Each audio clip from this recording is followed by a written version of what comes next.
Bueno, vamos a ir esta mañana al libro de Nehemías, capítulo 1, y vamos a leer del versículo 4. Domingo anterior hablé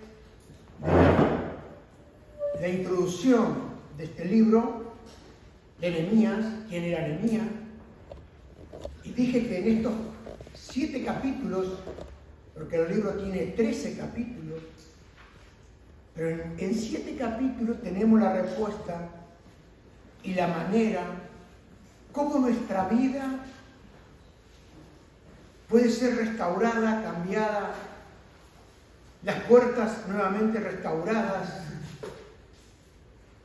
Todo eso por una obra misericordiosa de nuestro Dios.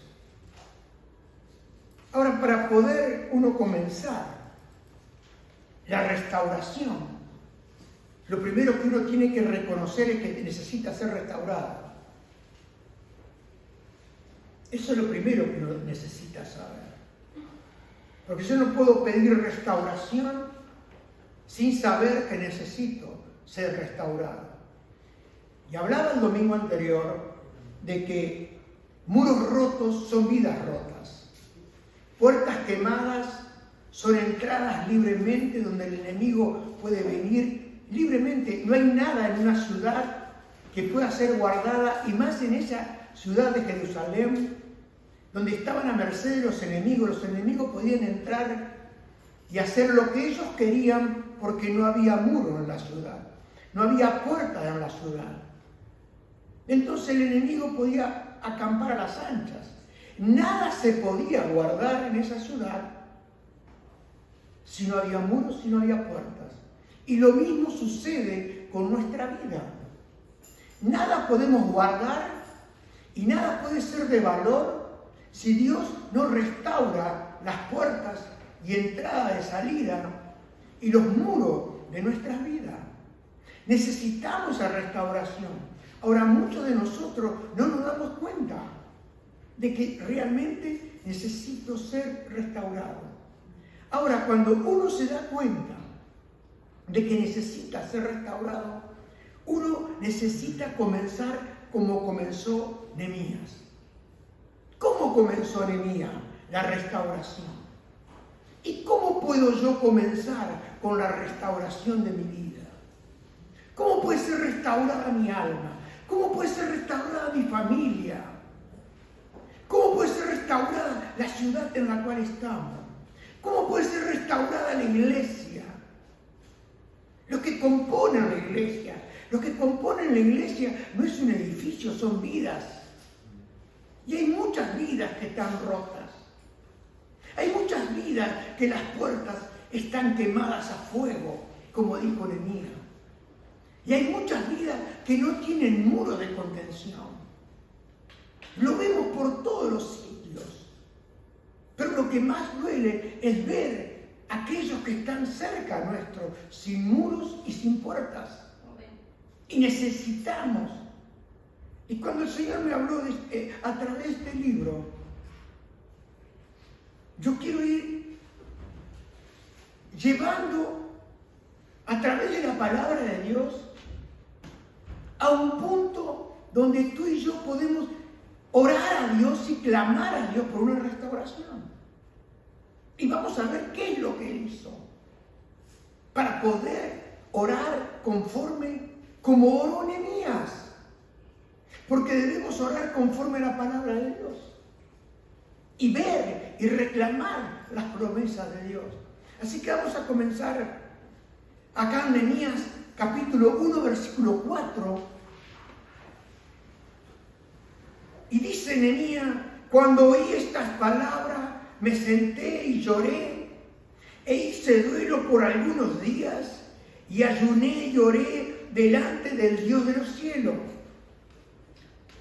Lo que hace la gente, se ríe o llora, y esa es una figura de su carácter.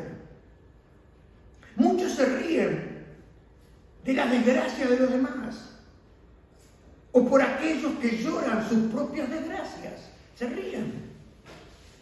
A veces llorar es un signo de debilidad, y aquellos que han estado en guerras Le han enseñado a sus hijos que no había que llorar. Recuerdo que el hermano Carlos Anacondia, él decía que antes de convertirse, su padre y su abuelo le habían enseñado a no llorar, porque llorar era un signo de debilidad delante de sus enemigos. Entonces uno se hacía tan fuerte que no derramaba una sola lágrima, porque era un signo de debilidad. Pero en el caso de Nehemías fue una señal de fortaleza, porque él dice acá: me senté por varios días, ayuné y oré delante del Dios de los cielos. Nehemías hizo como hizo Jeremías. Jeremías dijo: oh, si mi cabeza se hiciese agua y mis ojos fuente de lágrimas, para que llore día y noche los muertos de la hija de mi pueblo. El apóstol Pablo, cuando llamó a la iglesia ahí en Éfeso, a los pastores, los llamó y dice que había servido con toda humildad y con muchas lágrimas y pruebas que le habían venido por las acechanzas de los judíos. Con lágrimas, Pablo oraba y lloraba delante de Dios. El Señor Jesús, cuando estuvo aquí en esta tierra, dice ahí en Lucas 19, 39 y 41, entonces algunos de los fariseos de entre la multitud le dijeron: Maestro, reprende a tus discípulos. Y él respondió y le dijo: os digo que si estos callaran, las piedras clamarían. Y cuando llegó cerca de la ciudad, está hablando de la ciudad de Jerusalén, dice que al verla lloró sobre ella. Yo le pregunto, quizás esta mañana, este tiempo, porque Jerusalén es figura también de la iglesia, nación de Dios. Cuando él mira a su iglesia, ¿estará gozoso? O muchas veces estará llorando por cómo está la iglesia. ¿No se ha preguntado usted? Pregúnteselo en algún momento, viendo la liviandad que hay en las cosas de Dios, viendo el poco interés que hay por las cosas de Dios, cuando las cosas triviales pasan a ser importantes y las cosas determinantes quedan de costado. Pero ¿sabe? El único que puede poner esa carga por la iglesia, porque Pablo dice que le había impuesto una carga, una necesidad de compartir el Evangelio. ¿Cuánto necesitamos tener esa carga en nuestro corazón? ¿Cuánto necesitamos tener esa necesidad de compartir el Evangelio? Pero eso solamente sucede cuando Él pone una carga. Porque la tienes en tu casa y sales y sigues con esa carga, no te la puedes quitar. Nehemías estuvo durante 4 meses con esa carga. 4 meses estuvo. Jesús era un hombre que compartía voluntariamente la carga de aquellos que estaban siendo aplastados. Y la Biblia dice ahí en el Salmo 69, 9, porque me consumió el celo de tu casa y lo denuesto de los que te vituperaban cayeron sobre mí. Y el Salmo 69, en la versión de la TLA, dice: el amor que siento por tu templo me quema como un fuego. Por eso me siento ofendido cuando te ofenden a ti. La pregunta es, ¿nosotros nos sentimos ofendidos cuando ofenden a Dios? ¿Nos sentimos nosotros así como se sentía el Señor? ¿Cómo se sentía el salmista? Ofendido porque ofendían a Dios. ¿Qué hizo Ezequías? Vinieron y blasfemaron contra Dios. Y él llevó las cartas y las presentó delante de Dios. Porque era una ofensa para el Señor. Y acá vemos que dice acá en Romanos 15:3, porque ni aun Cristo se agradó a sí mismo, antes bien, como está escrito, los vituperios de los que te vituperaban cayeron sobre mí. Las ofensas cayeron sobre él. Se hizo parte de esas ofensas contra el Señor, contra Dios mismo. Cuando Dios pone una carga, hermano y amigo, en nuestro corazón, tú y yo no debemos de escapar. Porque si lo hacemos, quizás estamos perdiendo la bendición que el Señor tiene planeada para ti y para mí. Yo recuerdo, hermano y amigo, cuando estaba en Argentina, no había venido a España. Siempre recuerdo una tarde que llevé a mi esposa, comenzaban las clases y tenía que comprar los útiles, y la llevé a una librería en el centro de Ramos Mejía, y yo me quedé en el coche, y le digo, ma, lloraba tanto por este país, era una carga tan fuerte por España, que yo recuerdo que cuando oraba podía entrar delante de un círculo donde había miles y miles de personas orando por España. Y yo podía entrar en ese círculo donde había miles y miles orando por esta tierra, por este país. Y le digo más, en este mismo momento hay miles y miles que están orando por España, que están clamando por este país, por esta ciudad. Están clamando por España. Y nosotros, yo no tengo ningún clamor. Pero sabe, hermano, cuando Él pone la carga, esa carga usted la va a tener como lo tuvo Nehemías, noche y día. No se la va a poder quitar cuando es una carga de Dios. Cuando una carga que Él pone en su corazón. Y lo que sucede es que usted se hace parte de esa carga. Se hace parte, como hizo Nehemías. ¿Sabe? Nehemías empezó a orar. Y ahí en el versículo 6, Nehemías le dice, esté ahora atento tu oído y abierto tus ojos para oír la oración de tu siervo que hago delante de ti día y noche.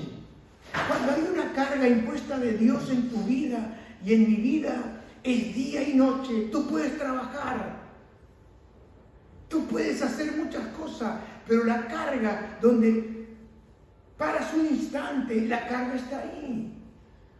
Pero ¿cuántas veces oramos por este asunto y nos vamos y no hay carga? Porque el otro día ya nos olvidamos. Pero una carga que es impuesta por parte del Señor a nuestra vida, tú no te la puedes quitar. Puedes orar por esto, por aquello, y siempre terminan en el punto donde está la carga.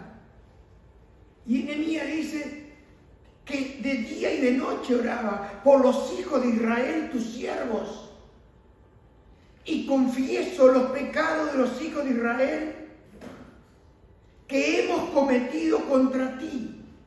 Sí, yo y la casa de mi padre hemos pecado.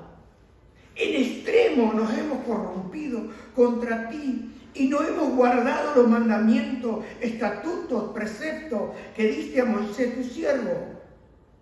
Y Nehemías dice, acuérdate ahora de la palabra que diste a Moisés tu siervo, diciendo, si vosotros pecares y os dispersares por los pueblos, el mismo, escúcheme hermano, el mismo que prometió la bendición, también prometió el castigo. También prometió perdón para su pueblo, siempre y cuando el pueblo se arrepintiera y volviera a Él. Hoy queremos soluciones sin arrepentimiento. Hoy queremos perdón sin arrepentimiento. Hoy lo único que hacemos, bueno, Señor, límpiame, pero hay arrepentimiento. Si pedimos perdón y salimos para hacer las mismas cosas. Y arrepentimiento significa dar la espalda, dar la vuelta, pegar un cambio. Yo no puedo venir y decirle a Dios, Señor, perdóname este pecado porque soy débil. No, no es que soy débil, es que no lo quiero abandonar. Es que quiero seguir con la mía. Y cuando viene a mi mente, bueno, me arrepiento, Señor, límpiame. Y para seguir haciendo las mismas cosas. Pero el mismo Dios que prometió la bendición, también prometió el castigo, la consecuencia. Pero Él también prometió el perdón, siempre y cuando. Hermano, hay perdón en Cristo. Hay perdón en Dios. Para que nosotros lo reverenciemos. Pero hay un elemento que es muy importante en nuestra vida. Porque la Biblia dice que sin arrepentimiento no hay perdón de pecados. No hay perdón. A veces queremos que sucedan las cosas y estamos tan apurados cuando empiezan los problemas a que se solucionen. Pero Dios tiene que llevarnos a ese punto. ¿A qué punto?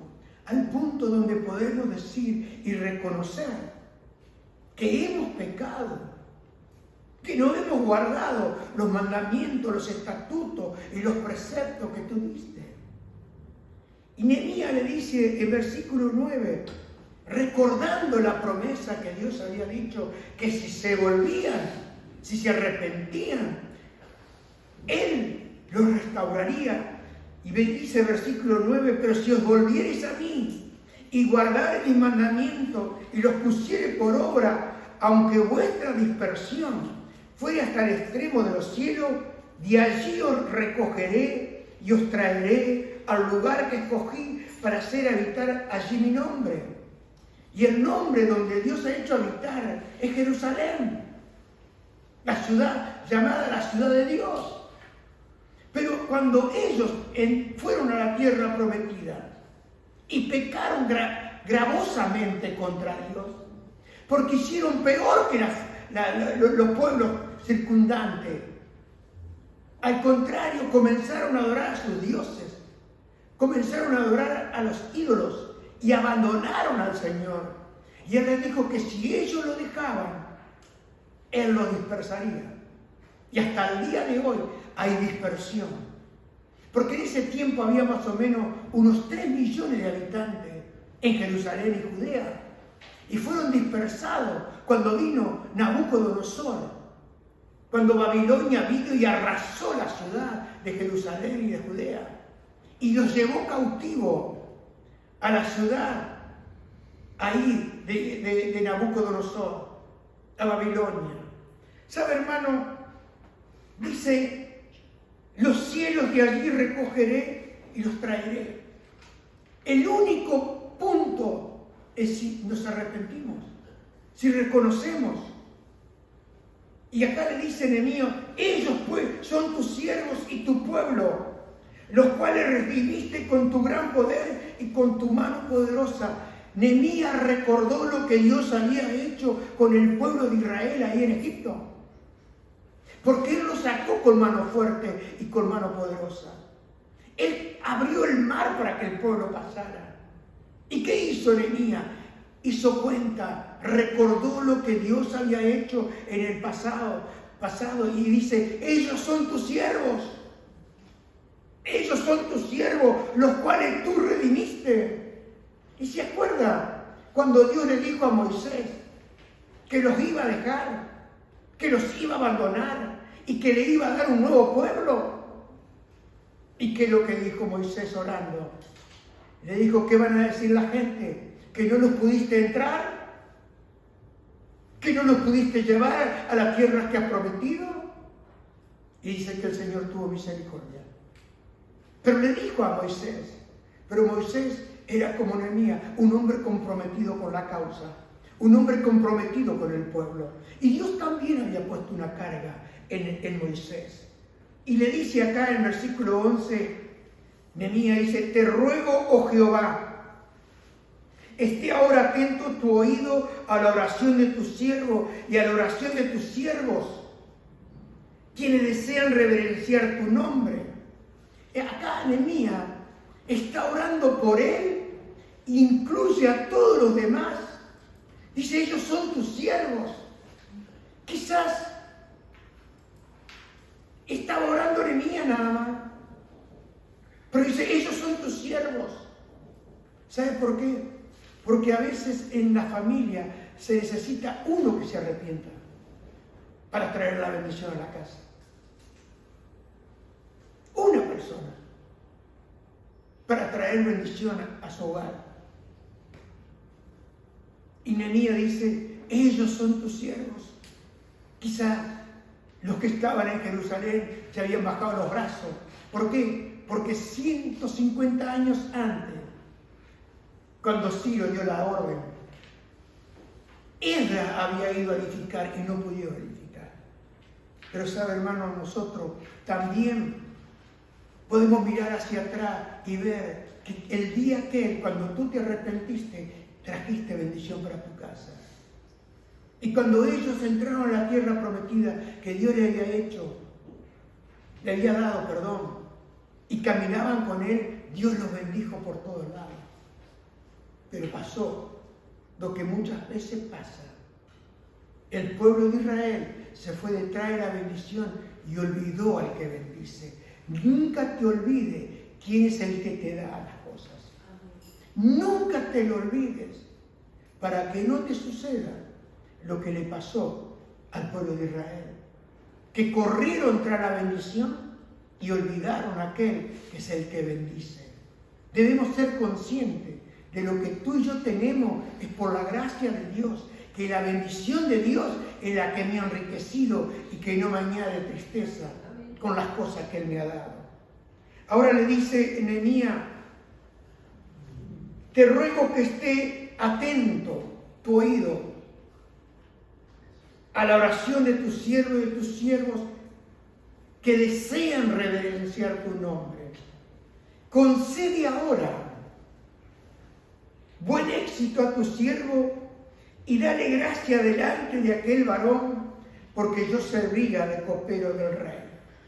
Hermano, nosotros también necesitamos enfrentarnos con honestidad a la ruina, fuese la que fuese. A veces nosotros no queremos reconocer que la familia está en ruina, o que mi vida está en ruina, o que la ciudad está en ruina. No queremos reconocer. Nos vamos acomodando, pero tenemos que hacer como hizo Nehemías, enfrentarnos honestamente a la ruina y reconocerla, verla ahí, sin echarle la culpa o intentar involucrar a otros. Porque nosotros somos rápidos para excusarnos. Somos rápidos para echarle la culpa a los demás. Somos rápidos y queremos, ¿sabe qué? Esquivarle el bulto. Pero, ¿sabe? Nosotros tenemos que reconocer que nuestro Dios siempre está con los brazos abiertos. Pero para aquellos que tienen un espíritu quebrantado, que tienen un corazón contrito, el cual Él no lo va a despreciar. Debemos ir y contarle a Dios: Señor, mira cómo está mi casa, mi familia, mis hijos, mi ciudad, mi país. O no lo vemos, o no nos damos cuenta, o ignoramos todo este asunto. Debemos seguir el ejemplo de oración de Nehemías y el ejemplo de oración de David. La ruina que nos preocupa profundamente puede no ser siempre una ruina personal mía, porque casualmente las personas que están en ruina no oran, no claman, no buscan. ¿Y quién va a orar? ¿Y quién va a clamar? ¿Y quién se va a poner, como dice la Escritura, quién se va a poner en la huella?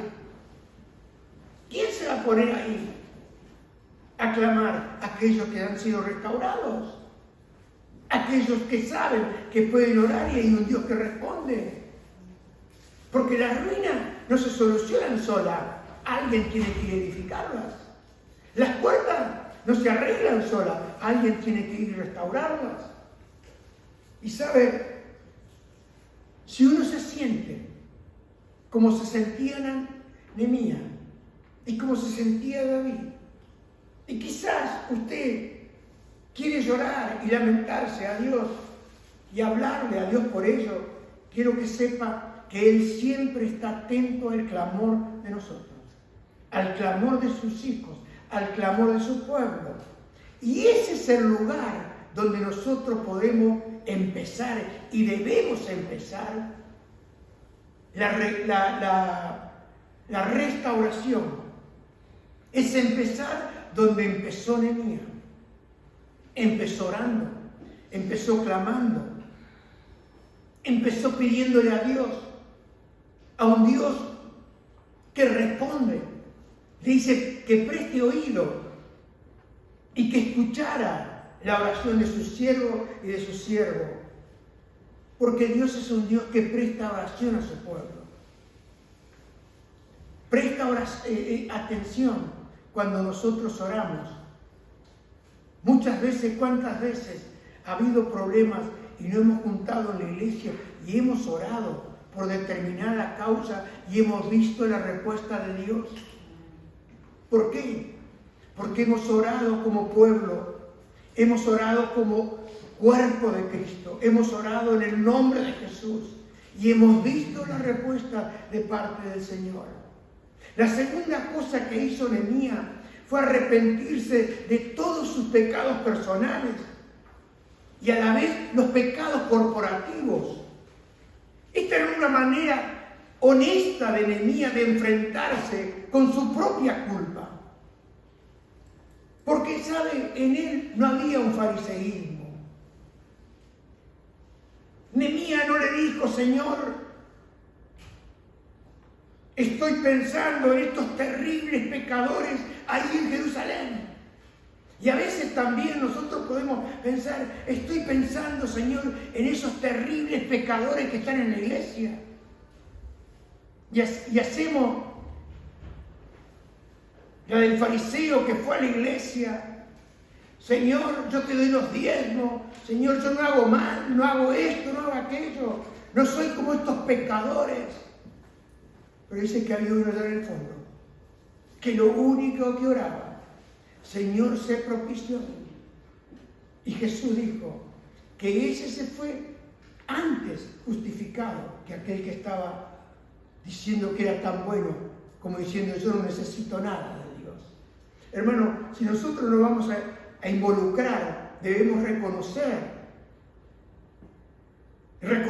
también nosotros los pecados personales. Porque muchas cosas son por causa nuestra. Y yo quiero decirle que el pecado tiene consecuencias. Trae consecuencias. Ese de que pecamos, pedimos perdón y seguimos, no, hermano, no es así. Usted tiene que saber que cada pecado, cuando usted lo comete, tiene una consecuencia. Tiene una consecuencia.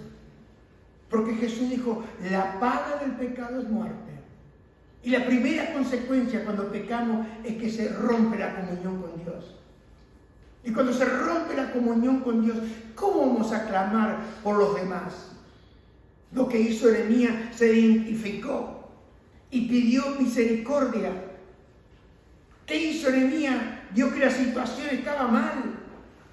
Pero ¿qué hizo él? Se puso en el lugar de ellos. Participó, estando a 1287 kilómetros de Jerusalén, estando en el palacio en Susa, porque él estaba muy bien. Pero él se identificó. Estaba en el palacio.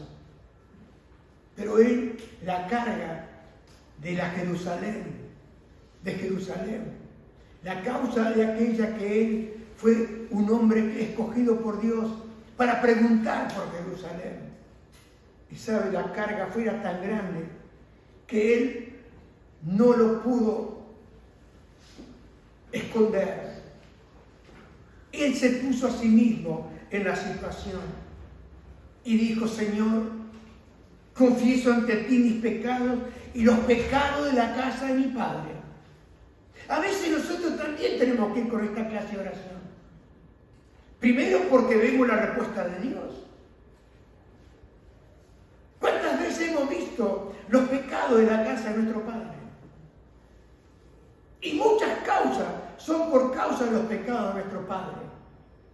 Pero no podemos estar echándole la culpa a ellos, porque nosotros también somos culpables de nuestros propios pecados. ¿Y qué debemos hacer? Hacer la de Nehemías. Arrepentirnos. Pero sabe, hermano, arrepentirnos suena bien. Suena bien. Leía los otros días que me llamó poderosamente la atención. El título decía en un periódico, dice, no tengo nada de qué arrepentirme. No tengo nada de qué arrepentirme.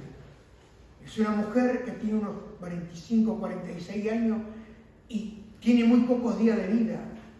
Es una escritora. Se me dio por leer el título. Dice, yo no tengo ningún remordimiento de nada. Dice, yo no tengo... La mayor preocupación era que no tenía nada de qué arrepentirse. Y la Biblia dice, ¿de qué no tenemos que arrepentirnos? Es lo contrario. Y dice, yo no tengo nada que arrepentirme. Contaba los pecados de su juventud, contaba esto, contaba aquello, y dice, pero yo estoy bien. ¿Y sabe cuánta gente está así? ¿Sabe cuánta gente está así que no tiene nada de qué arrepentirse? Y usted me dice, ¿por qué? Y le voy a decir por qué. Porque el verdadero arrepentimiento es una obra de Dios. Ninguno de nosotros podemos arrepentirnos sin un obrar de Dios en nuestro corazón. Ninguno de nosotros podemos clamar al Dios del cielo sin una obra del Espíritu Santo en nuestra vida. Porque Jesús dijo, cuando venga el Espíritu Santo, Él va a convencer al mundo de pecado, de juicio y de justicia. Y cuando el Espíritu Santo viene a nuestras vidas, pero también cuando el Espíritu Santo no está en nuestra vida, pero está trabajando del lado de afuera. Porque ¿cuándo viene el Espíritu Santo a mi vida? Cuando recibo a Cristo. Cuando reconozco a Cristo, porque me arrepiento, como dijo, de haber pecado contra Dios y contra el cielo, como dijo el hijo pródigo. Pero ¿cuándo fue que comenzó ese obrar de Dios en el corazón del hijo pródigo? Cuando estaba en el chiquero, cuando no tenía comida, cuando veía lo que le daban a los cerdos. Y dice que viendo lo que había ahí, que no le daban ni las algarrobas que le daban a los cerdos, recordó que en la casa de su padre había mucha comida, que en la casa de su padre era totalmente diferente a lo que él estaba. ¿Qué pasó ahí? Hubo un obrar de Dios. Y él dijo ahí en el mismo chiquero, me levantaré e iré a mi padre y le diré, Padre, he pecado contra ti y contra el cielo. Ya no soy digno de que me llames tu hijo. No soy digno, porque aquel que tiene un obrar de Dios en su corazón no es digno. Reconoce sus propios pecados. Reconoce la gracia de Dios. Hasta no llegar a ese punto, y a ese punto solo te lleva el Espíritu Santo. Porque el arrepentimiento, como dije, es un don de Dios. Y a veces nosotros oramos por nuestros hijos, oramos por la ciudad, pero ¿sabe? Debe haber un derramamiento del Espíritu de Dios, tocando las vidas, restaurando las vidas, llevándolas al punto. Porque todavía hay tiempo. Sabemos que el tiempo es corto, que Cristo viene pronto. Pero debemos creer como creyó Nehemías. Debemos confiar como confió Nehemías. Y debemos pedir al Señor que nos restaure para que vuelva nuevamente esa carga, ese clamor por la familia, por los hogares, por las ciudades, por el pecado que vemos en todos lados.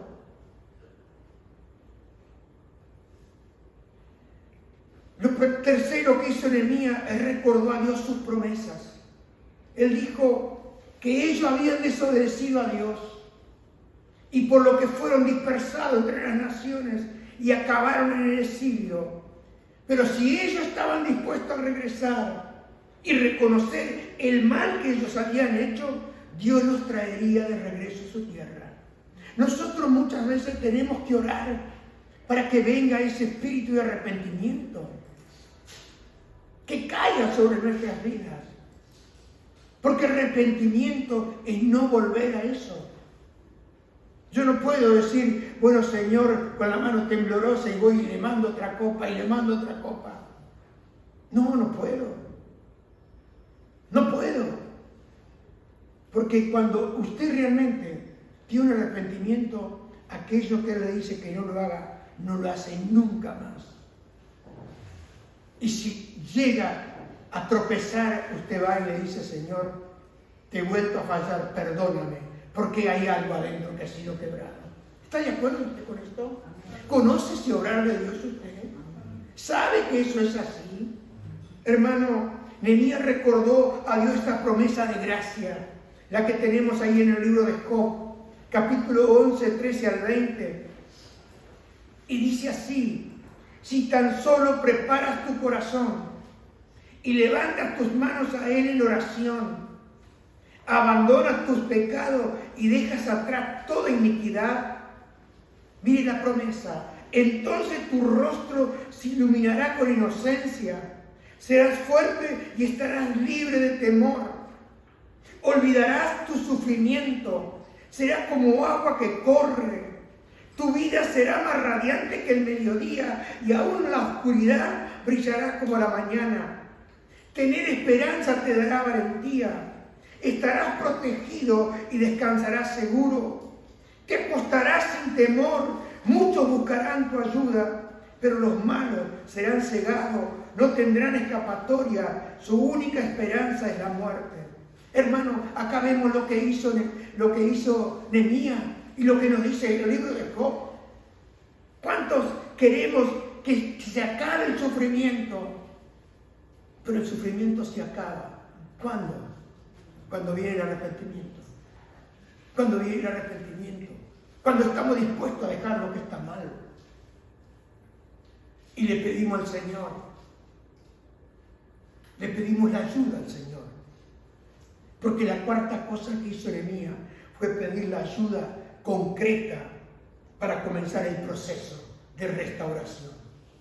Sin tener una dirección clara de lo que le estamos pidiendo a Dios, no vamos a tener respuesta. Pero Nehemías tuvo una dirección clara, concreta, definida para pedirle al Señor.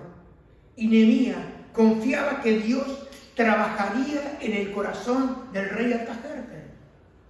Él no podía simplemente renunciar a su trabajo y mudarse a Jerusalén. Nehemías era una persona que había sido designada por el rey. Y él necesitaba el permiso del rey para todo lo que hacía. Ahora hago una pregunta. ¿Es Jesús nuestro rey? ¿Es Jesús nuestro Señor? ¿Le consultamos nosotros todo lo que vamos a hacer?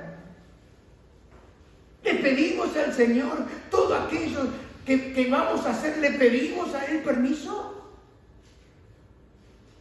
Porque eso es lo que hizo Nehemías. Necesitaba el permiso del rey. Y me gusta para todo lo que él hacía. Además, Nehemías necesitaba de la provisión del rey y de la protección del rey para poder viajar a Jerusalén y mantenerse alejado por cierto tiempo. Muchas veces nosotros emprendemos el camino, tomamos decisiones y ¿sabe lo que hacemos? Después, cuando estamos en el problema, recién le pedimos permiso al Señor. Recién le recordamos, Señor, bueno, ¿y cuántas veces hemos hecho mal las cosas por no consultar primeramente a Dios? Por no preguntarle al rey. Porque el rey es dadivoso. El rey que nosotros tenemos no es un rey mezquino. No es un rey que no quiere darte. Pablo dice que Él nos da todas las cosas para que nosotros las disfrutemos. Es Él quien nos da las cosas. Pero ¿cuántas veces las cosas nos tienen entrampados y atrapados? ¿Por qué? Porque no consultamos con el rey. No le preguntamos al rey. Entonces vamos de aquí para allá. Como dijo Santiago, pida, pero pida con fe y no dudando nada. Dice, porque el que duda es arrastrado como la onda del mar. A veces no definimos nosotros la oración. Señor, quiero comprar una casa, voy a orar por una casa, pero le voy a preguntar al rey. Quiero comprar un piso, le voy a preguntar al rey. Señor, necesito un vehículo, necesito un coche, le voy a preguntar al rey. Si el rey no tiene problema de dinero, ¿sabía usted? El problema de dinero lo tengo yo. ¿Y por qué lo tengo yo? Por causa de hacer las cosas a mi manera. ¿O no es así? ¿Está de acuerdo usted? ¿Le puede dar un aplauso a Jesucristo?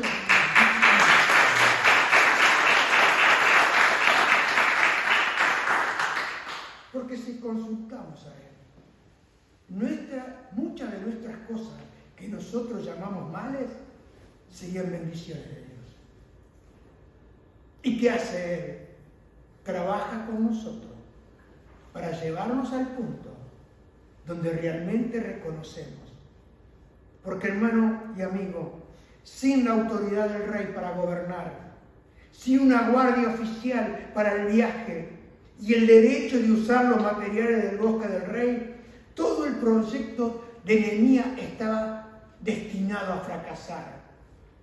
¿Y cuántos proyectos nuestros que no hemos consultado, que no hemos preguntado, porque él tenía, al pedirle al rey el derecho de usar la madera del bosque, la tenía cerca? Tenía los materiales que él necesitaba. ¿Y cuántas veces nos sucede a nosotros que emprendemos el viaje? Y bueno, Nehemías era un hombre que había orado a Dios por sabiduría.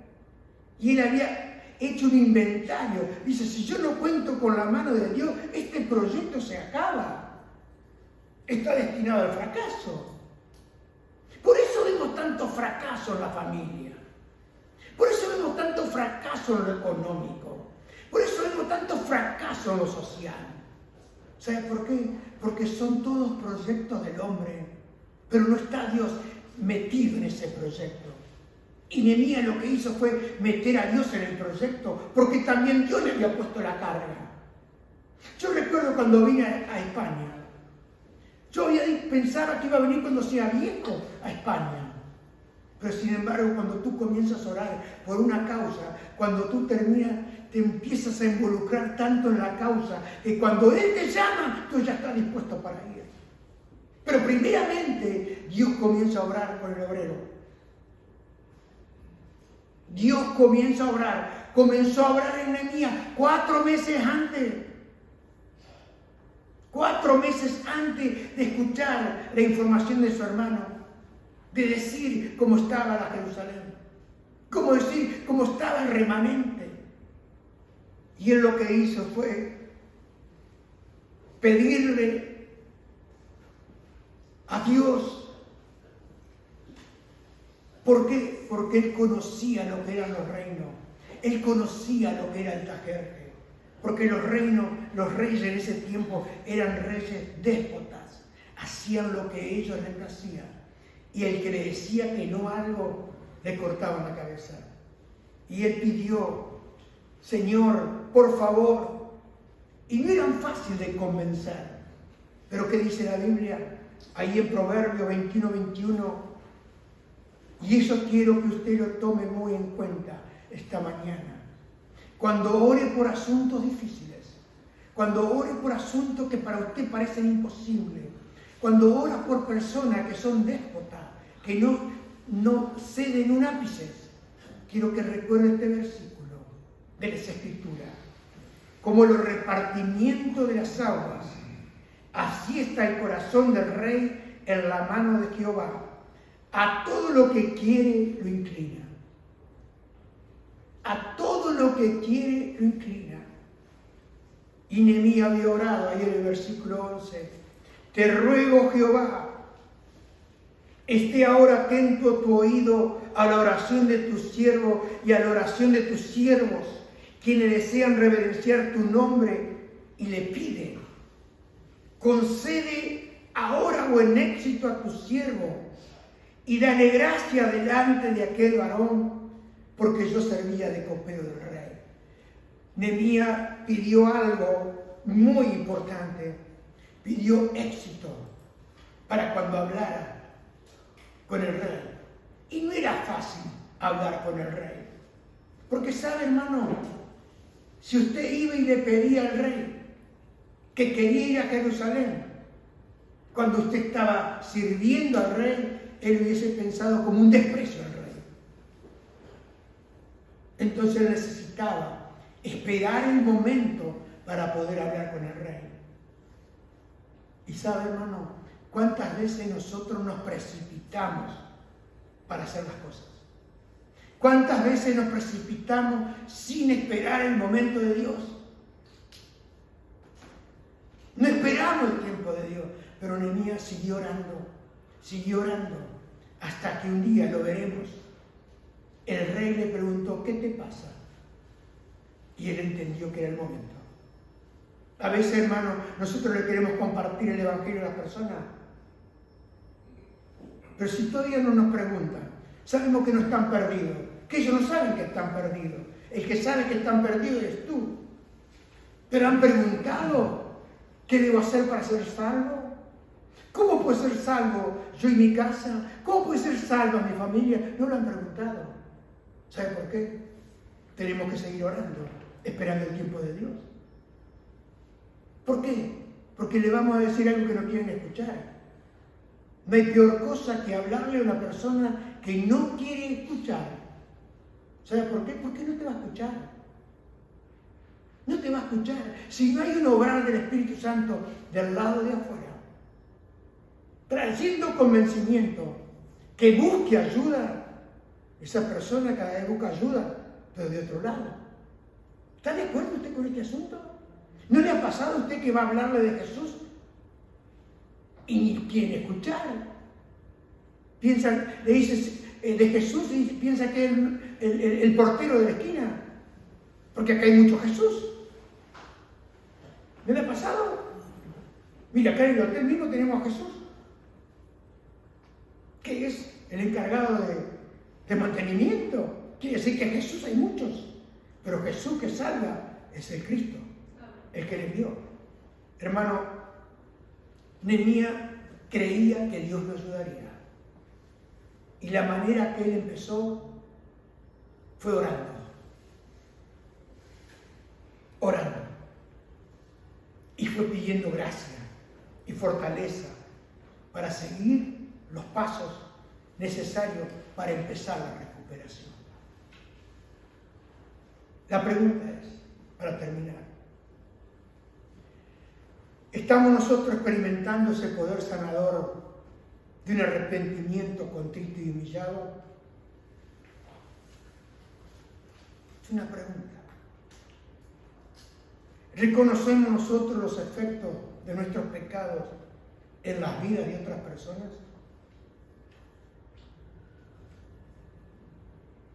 Porque la Biblia dice, ahí en Proverbios 28:13, quien esconde su pecado jamás puede prosperar.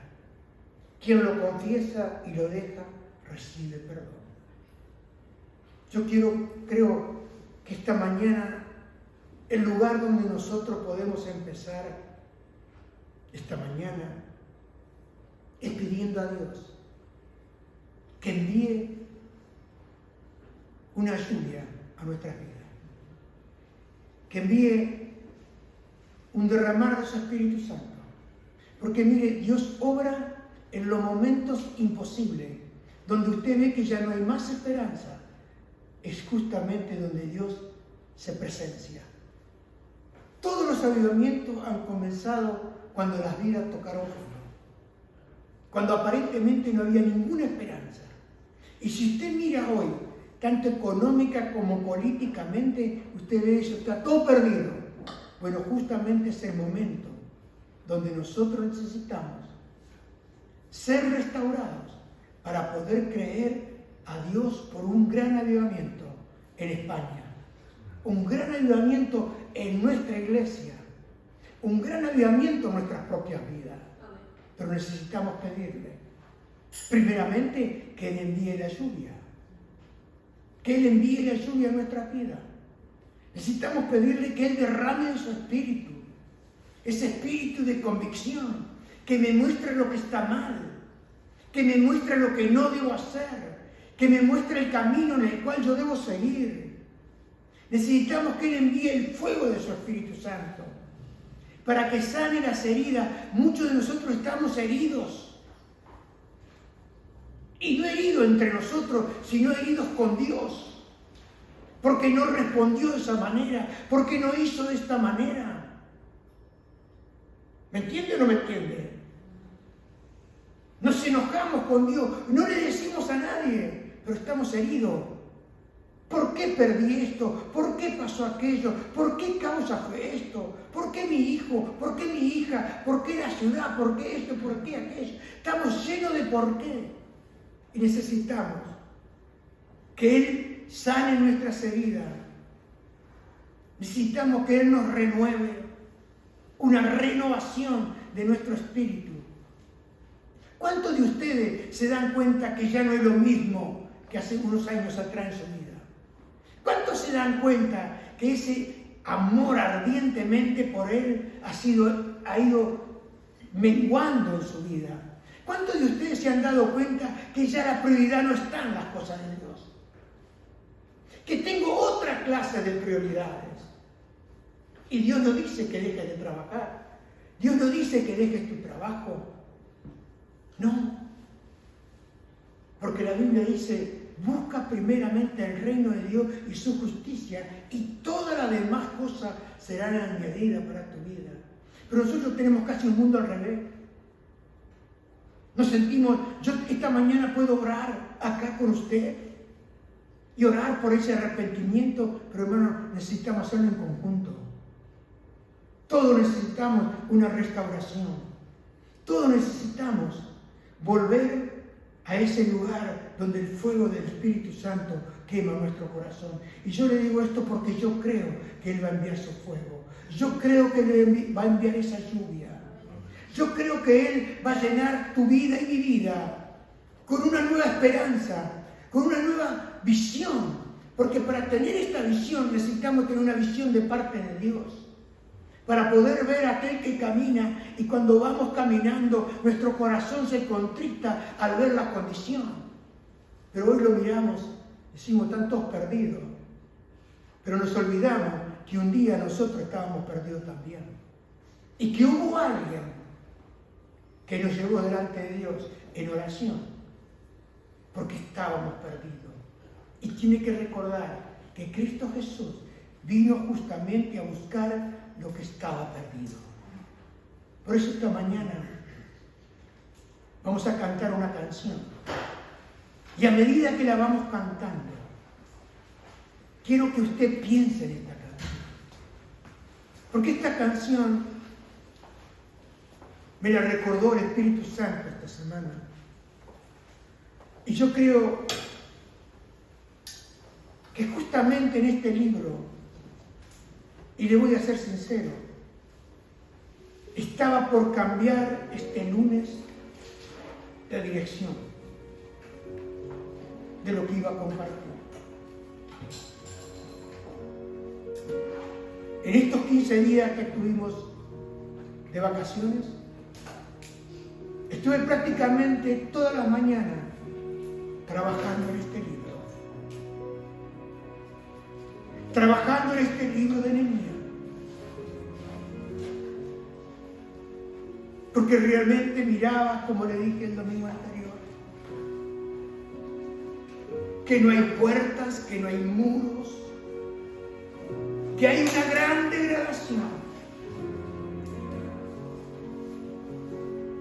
Pero tuve estos días y le pedía: Señor, dame una dirección. Señor, estos días que tengo, habla mi corazón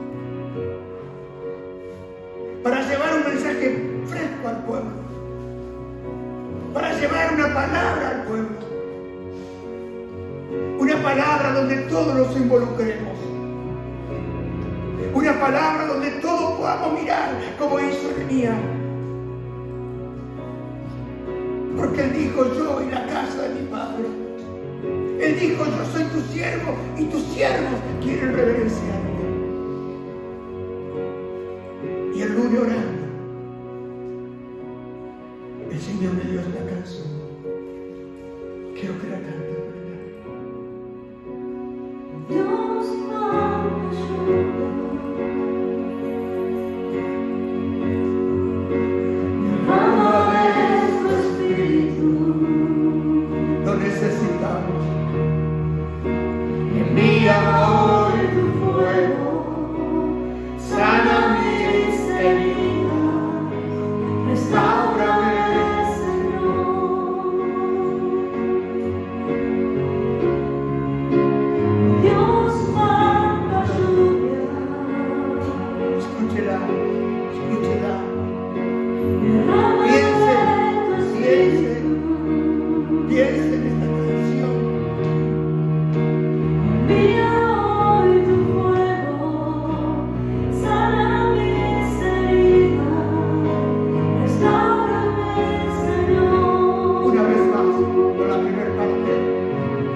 mi vida. Envíame el fuego a mi corazón. Sana mis heridas. Restáurame, Señor. Y ahora dígale. Y manda la lluvia, el rocío de tu amor, llenando las vidas de tu pueblo, Señor. Y manda la lluvia, dígaselo, el rocío de tu amor, llenando las vidas. Dice, cámbiame, Señor. Cámbiame, Señor. Necesitamos un cambio. Necesitamos un cambio. Manda la lluvia, Señor. De tu amor. Envía hoy tu fuego. Sana mis heridas.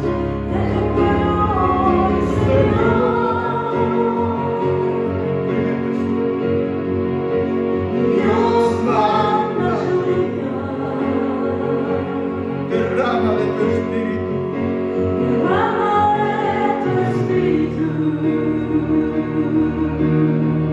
Envía hoy tu fuego.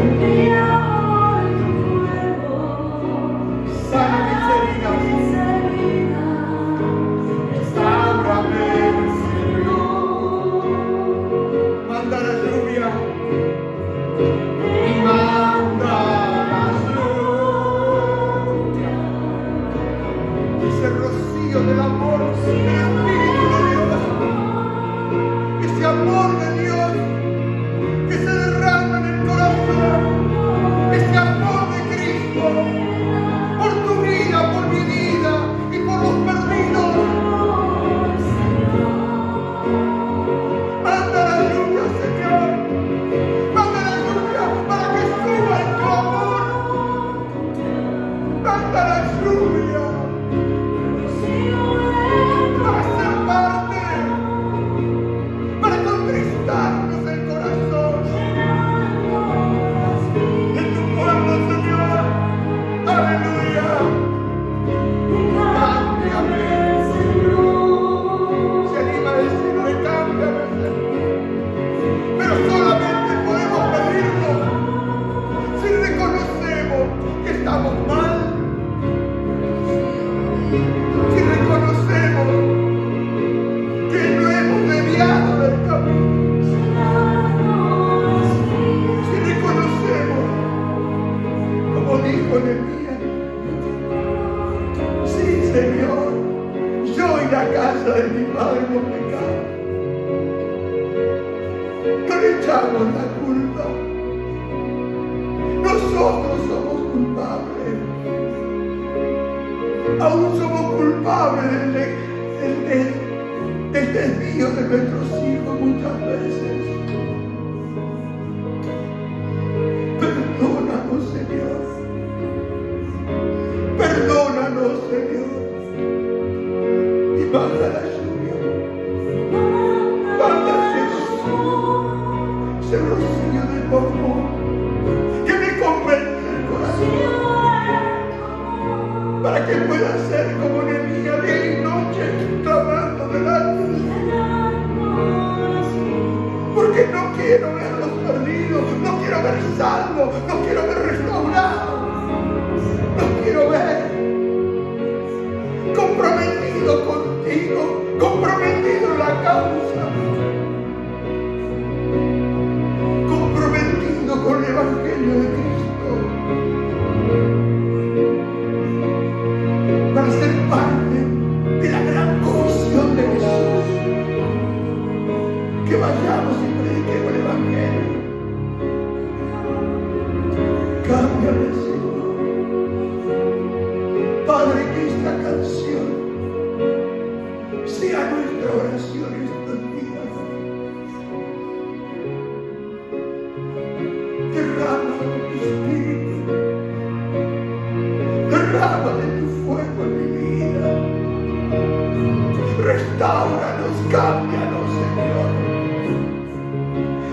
Ayúdanos, te lo ruego, en el nombre poderoso de Jesús.